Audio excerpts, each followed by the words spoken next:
اصحاب کہف کا واقعہ حضرت عیسیٰ علیہ السلام کے آسمان پر زندہ اٹھا لیے جانے کے قریباً 250 سال بعد کا ہے۔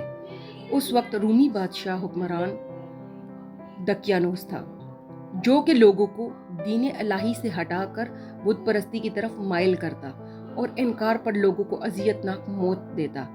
اس وقت اس کی سلطنت میں افسوس نامی شہر، جو کہ دین الہی کا مرکز بنتا جا رہا تھا، خبر ملتے ہی وہ وہاں کا رخ کر کے لوگوں کو دھمکاتا ہے کہ دین الہی کو چھوڑ کر بت پرستی کی طرف لوٹ آؤ۔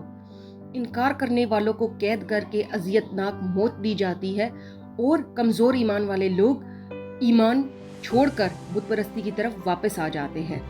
قید ہونے والے لوگوں میں چند اعلیٰ خاندان سے تعلق رکھنے والے نوجوان بھی شامل تھے۔ ان کو فوراً قتل کرنا نامناسب سمجھتا ہے اور ایک دن کی مہلت دے کر چھوڑ دیا جاتا ہے۔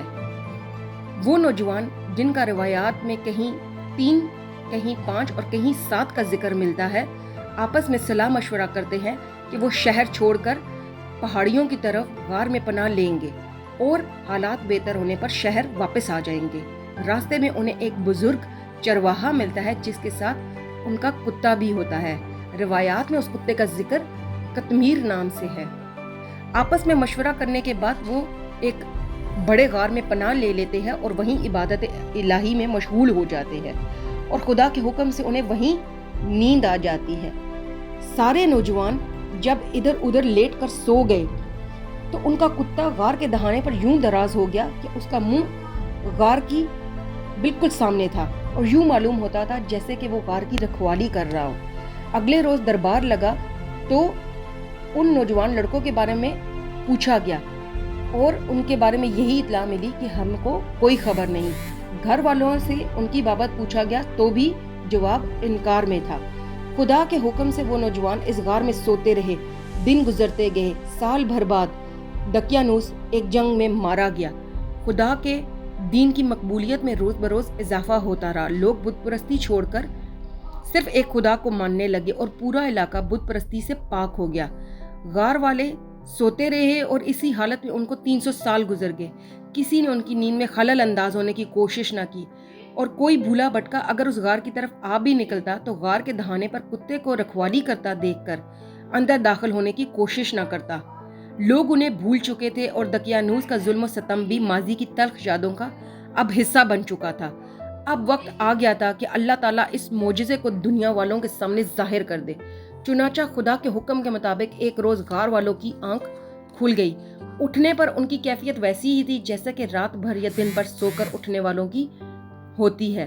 وہ اپنے دل میں یہی خیال کر رہے تھے کہ انہوں نے ایک رات سو کر گزار دی اور اٹھنے کے بعد انہوں نے آپس میں بات چیت کرنے کا فیصلہ کیا کہ کون شخص شہر میں جائے گا اور کھانے پینے کا سامان لے کر آئے گا، کیونکہ وہ نہیں جانتے کہ اور روز کتنے یہاں لگ جائیں غار میں۔ وہ اس بات سے بے خبر تھے کہ دنیا باہر کی تو بدل چکی ہے۔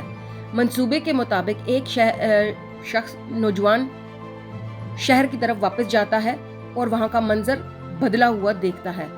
یہاں کی دیواروں پر اب حضرت عیسیٰ علیہ السلام کے اقوال اور تعلیمات لکھی نظر آ رہی تھی۔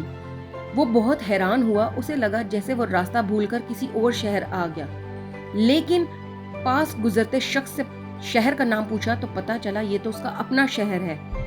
حیرت کے عالم میں جب وہ کھانا خریدنے سرائے پر پہنچتا ہے تو سرائے کے مالک کو کھانے کی قیمت کے لیے سکے دیتا ہے تو حیران رہ جاتا ہے کہ یہ سکے تو سرائے کے مالک کے مطابق بہت پرانے ہیں۔ وہ کہتا ہے کہ آپ یہ کہاں سے لائے ہیں؟ آہستہ آہستہ ساری بات کھل گئی۔ نوجوان شہر کے حاکم کے پاس لے جائے گئے اور وہاں پہنچ کر انہوں نے اپنے ساتھیوں کے بارے میں بیان کیا اور دقیانوس کا ذکر کیا۔ یہ سب سن کر حیران لوگ ہو گئے کہ 300 سال تک کیسے اس غار میں یہ لوگ سوتے رہے اور ان کی بظاہر وضع قطع اور عمر میں ذرا برابر فرق رونما نہیں ہوا۔ خدا کے اس معجزے کو دیکھ کر لوگ ایمان میں اور پختہ ہو گئے۔ حاکم اپنے ساتھیوں کو لے کر ایک جلوس کی شکل میں غار تک گیا اور باقی نوجوانوں کو بھی ساتھ لے آیا۔ شہر والوں نے ان کی بڑی آہو بھگت کی اور ان سے درخواست کی کہ اب وہ یہیں رہیں، لیکن نوجوانوں نے انکار کیا اور وہ واپس غار میں چلے گئے۔ انہوں نے اپنی بقیہ عمر یہیں بسر کی۔